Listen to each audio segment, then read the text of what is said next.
Bonjour à toutes et à tous. Alors aujourd'hui, exercice 2 sur les fonctions du sujet 1, métropole, juin 2025. Dans le descriptif de la vidéo, vous trouverez un polycopier avec énoncé corrigé en format PDF, quelques compléments dans la vidéo notamment. Bon, l'idéal, c'est de télécharger le sujet, d'essayer de répondre aux questions. La correction dans quelques instants. L'énoncé, on considère une fonction petit f définie sur intervalle 0 plus infini ouvert en 0. On admet qu'elle est deux fois dérivable sur cet intervalle. On note f' sa fonction dérivée, f seconde sa fonction dérivée seconde. Dans un repère orthogonal, on a tracé ci-dessous la courbe représentative de f notée c de f sur l'intervalle 0, 3. La droite TA tangente à la courbe c de f au point A de coordonnées 1, 2. La droite TB tangente à la courbe C de F au point B de coordonnées EE. On précise par ailleurs que la tangente TA passe par le point C de coordonnées 3, 0. Donc on donnait un graphique. Alors dans la partie A, ce sera des lectures graphiques. Et dans la partie B, ce sera l'étude de la fonction petit f. Alors, je ne vais pas lire l'énoncé pour pas que la vidéo soit trop longue. Question 1 de la partie A, détermine le nombre dérivé f' de 1. Alors, f' de 1 est le coefficient directeur de la tangente TA, puisque le point A pour abscisse 1. Il a d'ailleurs pour ordonnée 2. Donc, on sait que le point A appartient à la droite TA. Mais on sait aussi que le point C appartient à la droite TA et on connaît les coordonnées des deux points. Donc A, 1, 2, C, 3, 0. Et donc f' de 1 est le coefficient directeur de la droite TA. F' de 1, c'est YC moins YA sur X, C moins XA, 0 moins 2, divisé par 3 moins 1, moins 2 sur 2, moins 1. Alors, sur le graphique, vous voyez en vert, par exemple, que j'ai pris le point d'intersection de la droite TA et de l'axe ordonné.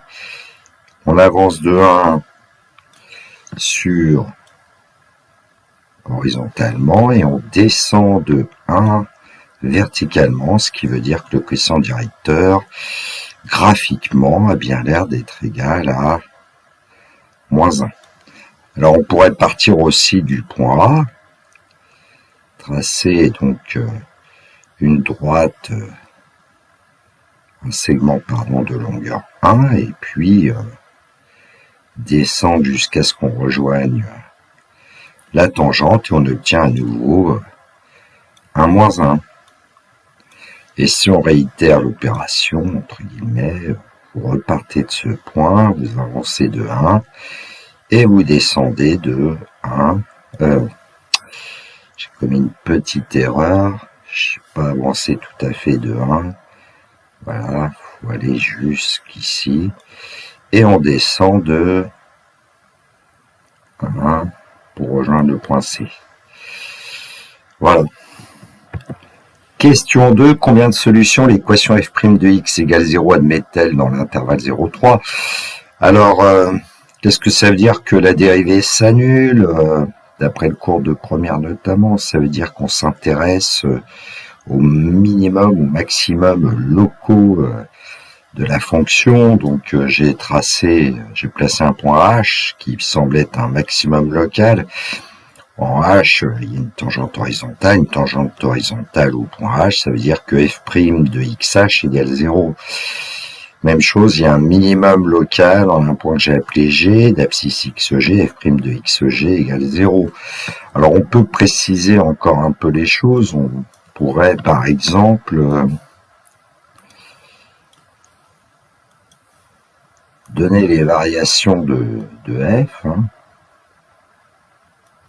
et puis avec x, 0, f de x. Ici, on pourrait placer xh, xg. On nous demande de s'arrêter à 3, on va s'arrêter à 3 ici. Et puis, au niveau des variations, eh bien, on a la fonction f qui est croissante même strictement croissante sur 0xh, puis elle est strictement décroissante sur xh et xg, puis croissante strictement sur xg3. Donc on a bien un maximum local ici en xh, un minimum local en xg, et donc on a f'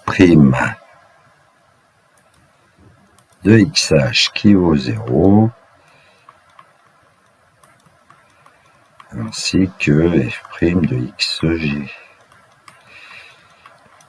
Donc l'équation f' de x égale 0 a deux solutions dans l'intervalle 0,3. Question 3, quel est le signe de f second de 0,2? Eh bien,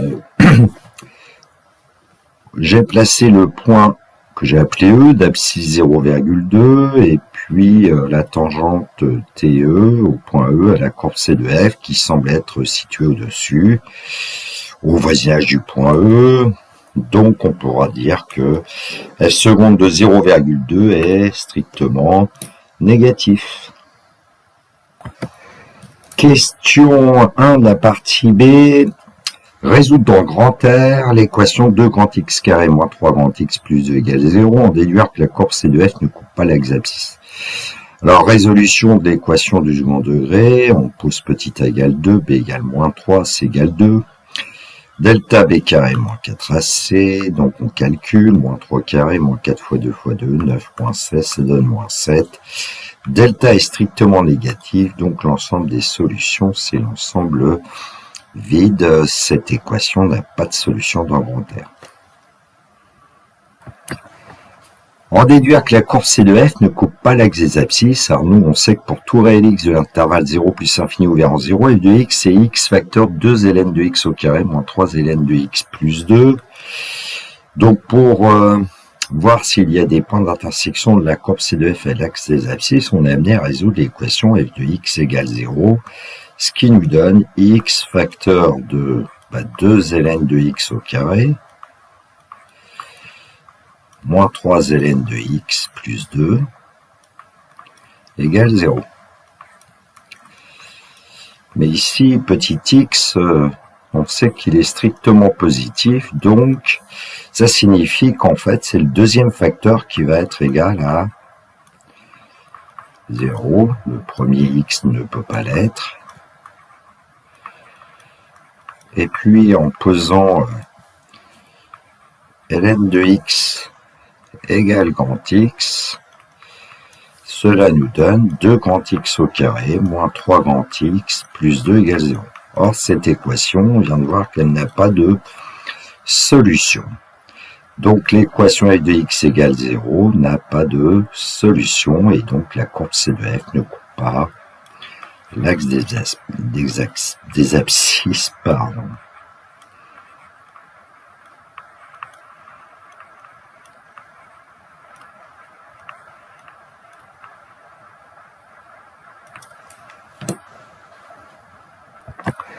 Question 2 de la partie B, déterminant justifiant la limite de la fonction f en plus infini. Alors, on a vu la fin factorisée de f de x, x facteur 2 ln de x au carré moins 3 ln de x plus 2, et puis quand petit x tend vers plus l'infini, que se passe-t-il? Le premier facteur x tend vers plus infini, ln de x tend vers plus infini, son carré aussi, multiplié par 2, qui est un nombre positif, tend vers plus infini. Moins 3 ln de x, lui, va tendre vers moins 3 fois moins fois plus infini, moins l'infini. Donc ici, en fait, on a une forme indéterminée, plus l'infini, moins l'infini. Donc on ne peut pas utiliser cette forme-là. Alors on pourrait essayer de développer, on aurait le même problème. Et donc, ce que j'ai fait, moi, c'est mettre ln de x en facteur, même si parfois, les professeurs vous disent de mettre ln de x au carré en facteur, ou bien même 2 ln de x au carré. Je me suis contenté de ln de x parce que ça va marcher. Alors pourquoi ça va marcher? Parce que x tend vers plus infini et ln de x aussi, donc le produit va tendre vers plus infini. Et puis en factorisant, on a 2 ln de x qui tend vers plus infini, moins 3 qui tend vers moins 3, et puis 2 divisé par ln de x qui va tendre vers 2 divisé par plus infini, ça donne 0. Et donc dans la parenthèse, on va obtenir plus infini multiplié par plus infini, ce qui va nous donner plus infini comme limite pour petit f. Alors ici, vous voyez que j'ai donné pour tout x appartenant à 1 plus infini ou vers 1, parce que quand on a factorisé par ln de x, 2 divisé par ln de x, ln de x n'a pas le droit de s'annuler, c'est-à-dire que x ne peut pas être égal à 1, donc j'ai pris un voisinage de plus infini, qui évite d'avoir la valeur 1. Bon, ensuite, c'est une rédaction. Alors, pour la rédaction, voilà ce que j'ai fait.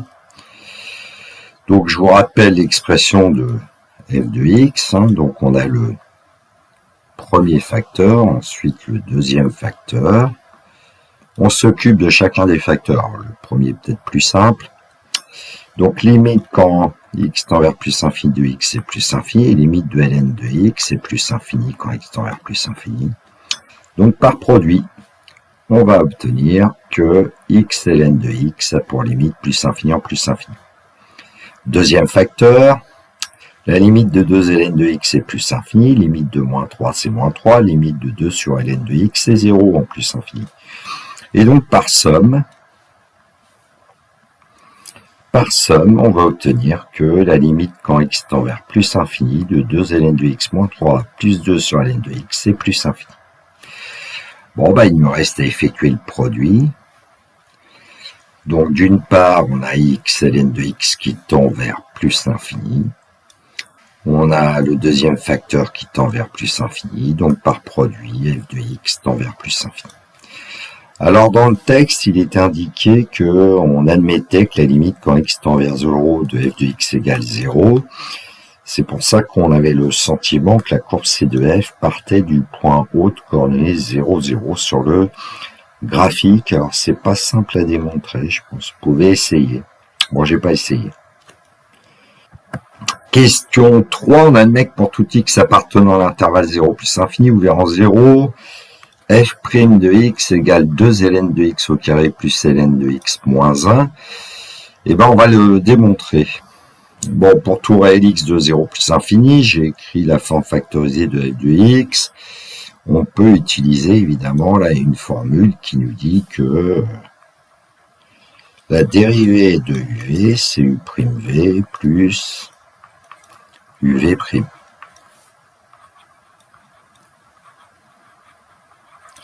Donc on va obtenir 1, dérivée de x, multiplié par, petit v en fait, plus, donc on conserve x, u, et on dérive la deuxième fonction.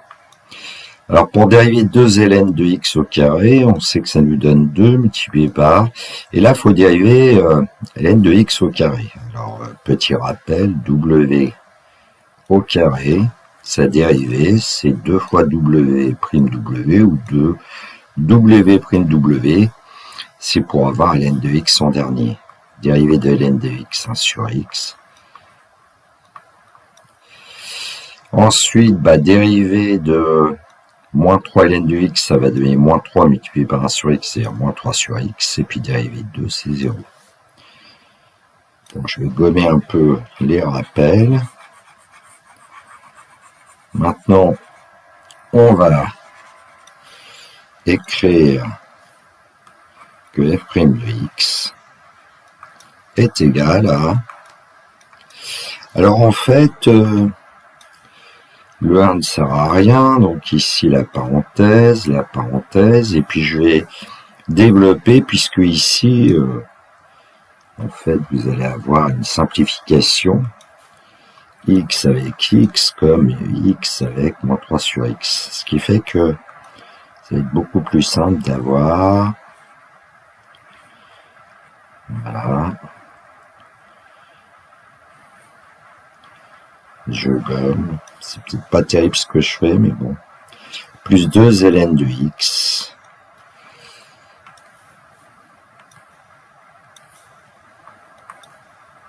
moins 3. Donc ça nous donne bien 2 ln de x au carré, et puis moins 3 ln de x plus 2 ln de x, c'est moins ln de x moins 1. Petite erreur de ma part, hein, ici il y avait un 4 ln de x. Voilà, quand on va aller vite, et donc f' de x, c'est 2 ln de x au carré plus ln de x moins 1. Ce qui était bien le résultat attendu. La question 3 a montré que pour tout x appartenant à 0 plus infini ouvert en 0, f seconde de x égale, alors 1 sur x, et puis il manque quelque chose, facteur de 4 ln de x plus 1, si mes souvenirs sont bons. J'espère. Alors, on connaît f' de x, 2 ln de x au carré plus ln de x moins 1, donc on va dériver, et donc ça va nous donner 2 facteurs de bien 2 fois 1 sur x fois ln de x. On l'a vu précédemment, plus 1 sur x, qui est la dérivée de ln de x, et la dérivée de moins 1, c'est 0. Donc on obtient 4 sur x, ln de x, plus 1 sur x. Donc on peut mettre 1 sur x en facteur pour pouvoir avoir le résultat qui est énoncé. Donc avec 1 sur x en facteur, on va obtenir 1 sur x facteur de 4 ln de x plus 1 pour f seconde de x, qui était le résultat attendu. Question 3b, étudier la convexité de la fonction f sur l'intervalle 0 plus infini ouvert en 0. Alors on connaît f seconde de x, c'est 1 sur x facteur de 4 ln de x plus 1, on vient de le faire. Alors il s'avère que le facteur 1 sur x, comme x est strictement positif ici, eh bien 1 sur x est strictement positif.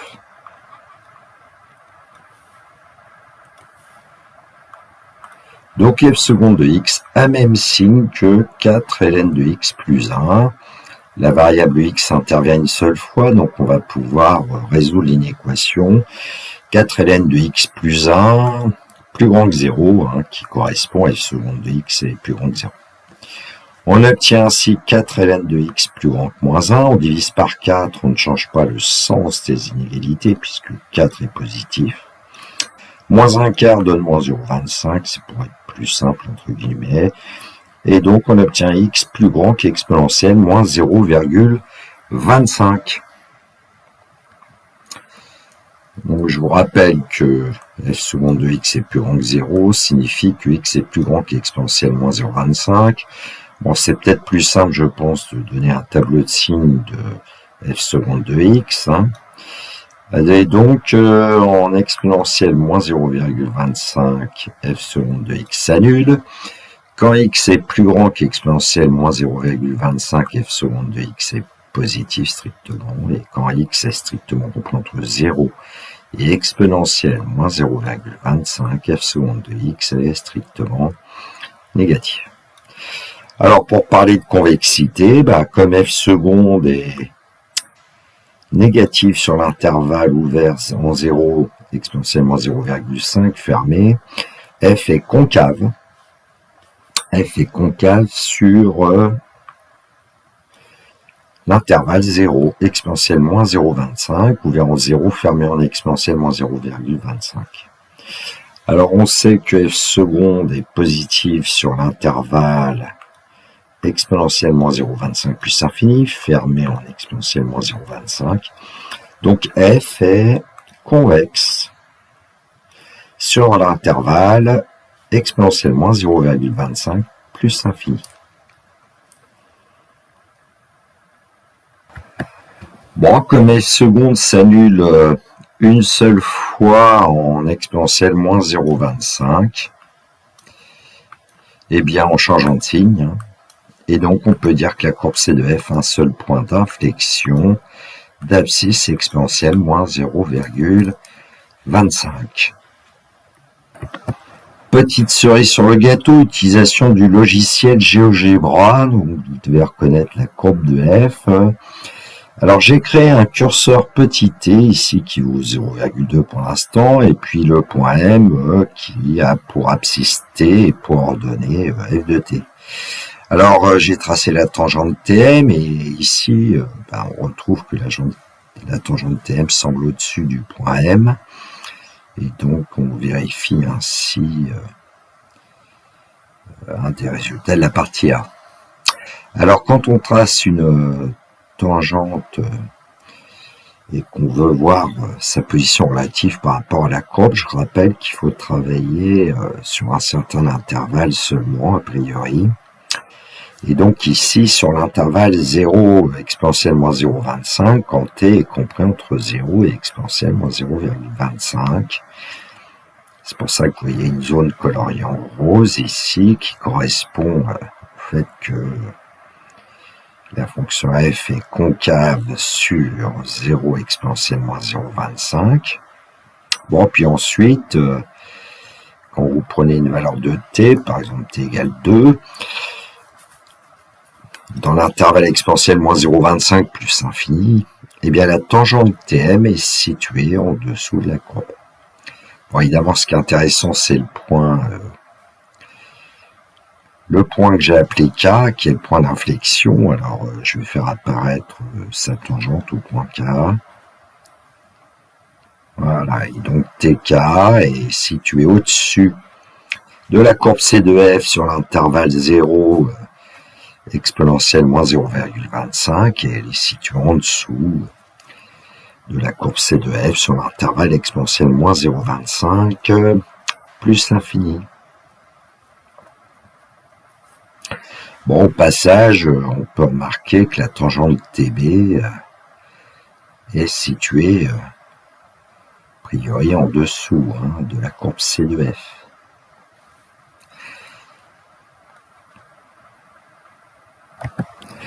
Pour le plaisir des yeux, une petite animation.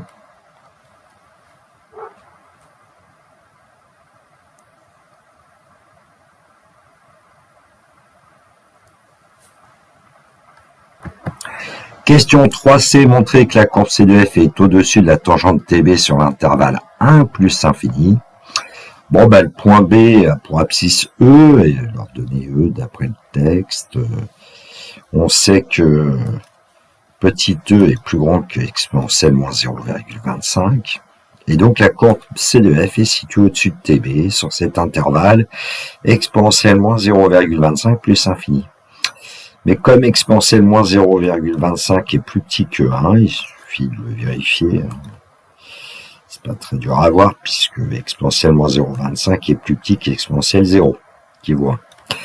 Donc C de F est situé au-dessus de TB sur 1 plus infini. Question 1, la partie C, justifier que la tangente TB a pour équation réduite y égale 2x moins e. Alors on sait que TB a pour équation réduite y égale f' de e facteur de x moins e plus f2. Alors on va vérifier que f2 égale e, puisqu'on lui disait que le point B avait pour coordonnée E dans le texte, donc a priori on peut prendre la valeur f2 égale e. Bon, alors avec la forme de f de x, on peut écrire que f de e c'est e facteur 2ln2 au carré moins 3ln2 plus 2, c'est-à-dire e multiplié par ln2 vaut 1, donc ça va nous donner 2, moins 3n2, ça donne moins 3 plus 2, et donc on obtient bien dans la parenthèse 1, et donc petit e. f'2, c'est 2ln2 au carré plus ln2 moins 1, si mes souvenirs sont bons. Et donc 2 fois 1 au carré, ça donne 2, plus 1 moins 1. Donc on obtient 2 pour f'2. Ce qui veut dire que TB a pour équation réduite y égale, on remplace f'2 qui vaut 2, x moins e, et on remplace f2 qui vaut e. Et donc on va avoir TB qui va avoir pour équation réduite 2x moins 2e plus e. Et donc TB a pour équation réduite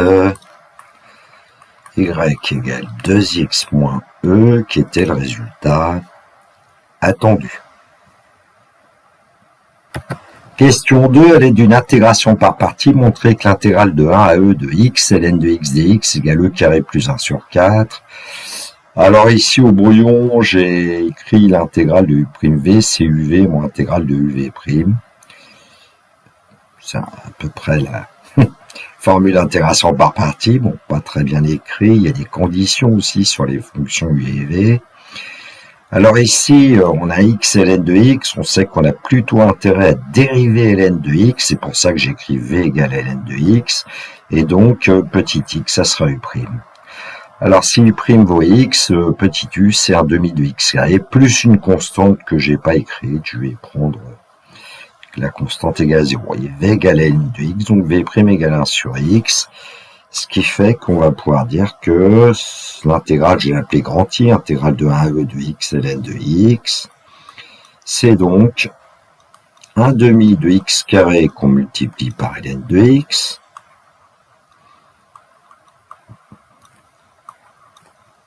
on calculera la variation entre 1 et e, moins l'intégrale de 1 à e, et donc, d'après la formule d'intégration par partie, uv'.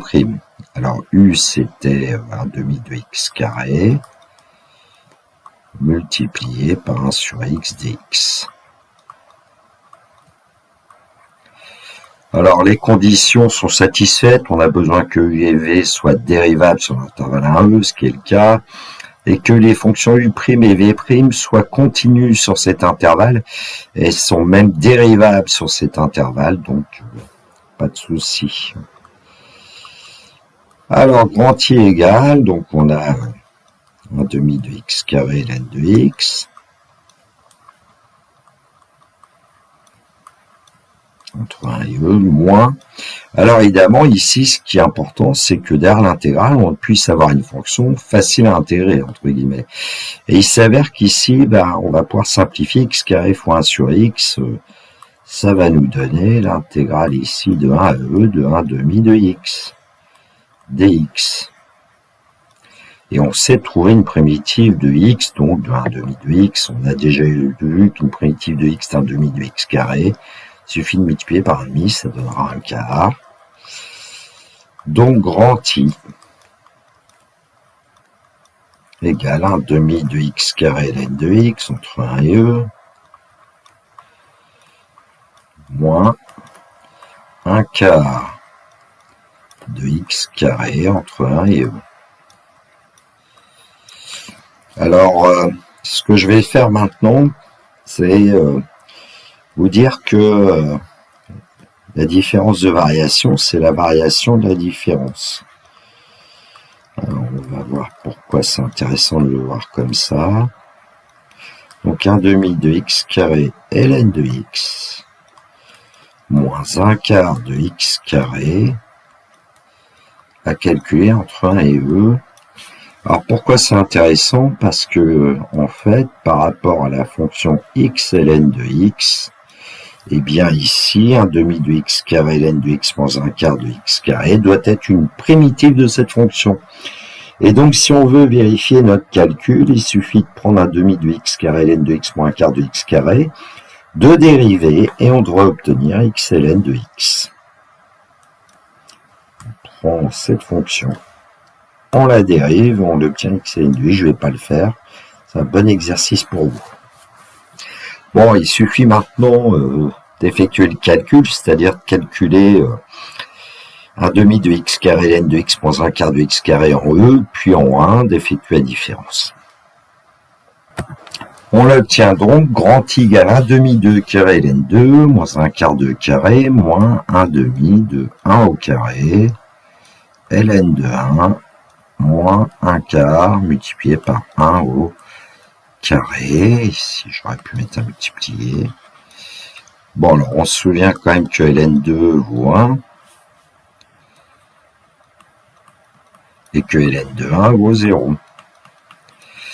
Et donc, on va obtenir ici un demi de carré, moins un quart de carré, ln de 1 dans le Ici vaut 0, donc là on va obtenir 0, moins un quart, donc plus un quart. Donc rentier égal. Un demi c'est 2 quarts, 2 quarts, 2 carrés moins un quart, 2 carrés, 1 quart, 2 carrés, plus un quart. Et puis dans l'énoncé, il me semble qu'on vous demandait de démontrer que grand I c'était E carré plus 1 divisé par 4, ce qui est fait. Alors pour la question suivante, on admet que l'intégrale de 1e de x ln de x au carré dx égale e carré moins 1 sur 4. On va le démontrer avec une intégration par partie. Donc je l'ai appelé grand J cette intégrale, et puis par partie,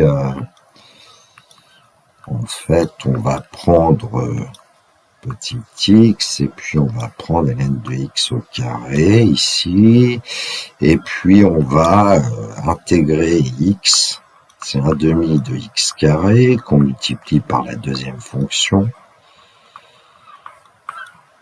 entre 1 et e, moins l'intégrale de 1 à e, et puis ici on prend donc la primitive 1 demi de x carré, et on doit multiplié par la dérivée de ln de x au carré qu'on a déjà rencontré, c'est 2 sur x ln de x.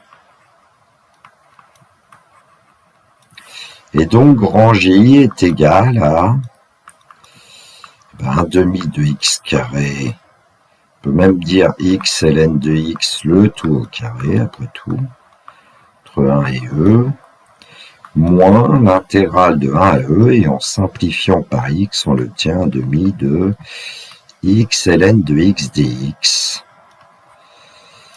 ce qui nous donne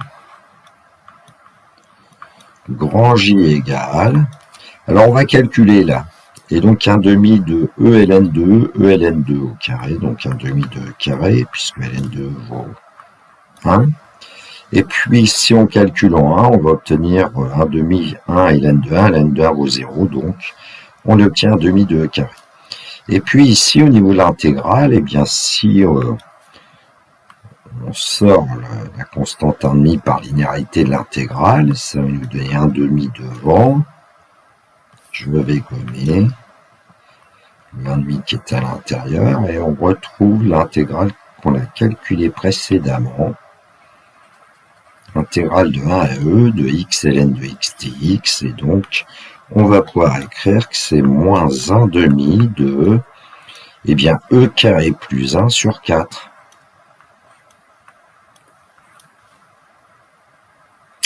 Bon, ben, il reste un calcul à faire, donc grand J égale 1 demi de e carré moins 1 huitième de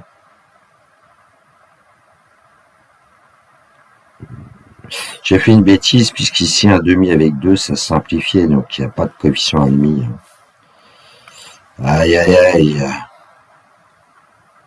Voilà, il n'y a pas de coefficient 1,5, c'est directement, en fait, 1 demi de e carré moins e carré plus 1 sur 4. Bon, donc ça fait 1 demi de e carré moins 1 quart de e carré moins 1 quart, et ça va bien donner 1 quart de e carré moins 1 quart, ce qui donne bien e carré moins 1 divisé par 4. Bon, ça fatigue la retraite.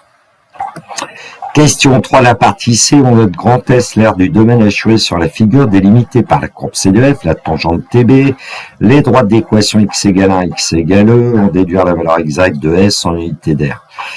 Bon, alors, comme on sait que la courbe de F est située au-dessus de la tangente TB, on va pouvoir dire que, en fait, le domaine qui nous intéresse, il est défini par l'ensemble des points M de coordonnées x, y, tels que x soit entre 1 et E, et puis y est compris entre f de x, et puis on sait qu'une équation de la droite TB, c'est 2x moins E. Ce qui fait que grand S, c'est l'intégrale en unité d'aire de 1 à E de f de x moins 2x moins e, qu'on peut écrire moins 2x plus e, si on veut pas de parenthèse. Donc on va avoir à calculer cette intégrale.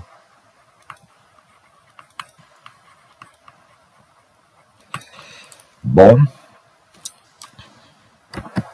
Donc grand S, c'est l'intégrale de 1 à e, et là on va prendre la forme développée de f de x, parce qu'on va voir qu'il va y avoir une simplification. Dans mes souvenirs, ça doit donner 2x ln de x au carré, moins 3x ln de x, plus 2x, moins 2x, moins plus e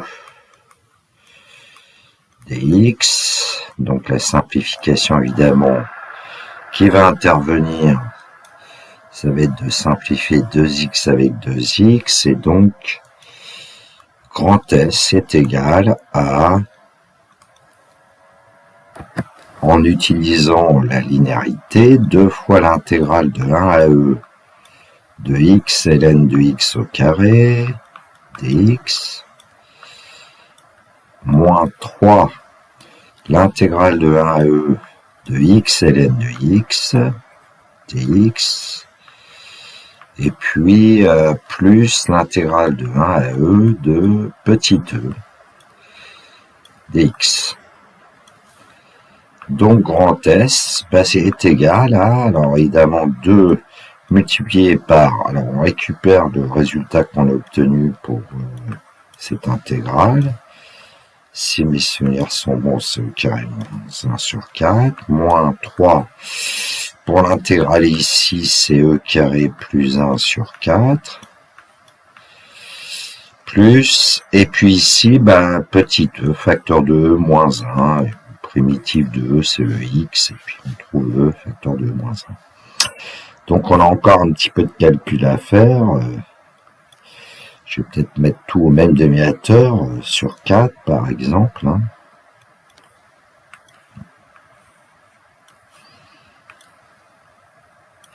Alors 2e carré moins 2, moins 3e carré moins 3, plus e carré moins e. Moins 2, moins 3, j'ai oublié le moins 3, donc ici on va obtenir moins 5. Et quand on veut aller vite, on en commet des bêtises, et ça s'ennuie TDR. Bon, dans cet exercice, on aurait pu aussi demander les variations de f. En fait, on connaît f' de x, il suffirait d'étudier le signe de f' de x. C'est un très bon exercice, je vous le conseille. Cette vidéo est terminée pour moi. Il me reste à vous souhaiter une très belle journée, que la force soit avec tous les étudiants. Et il me reste à vous dire le classique au revoir.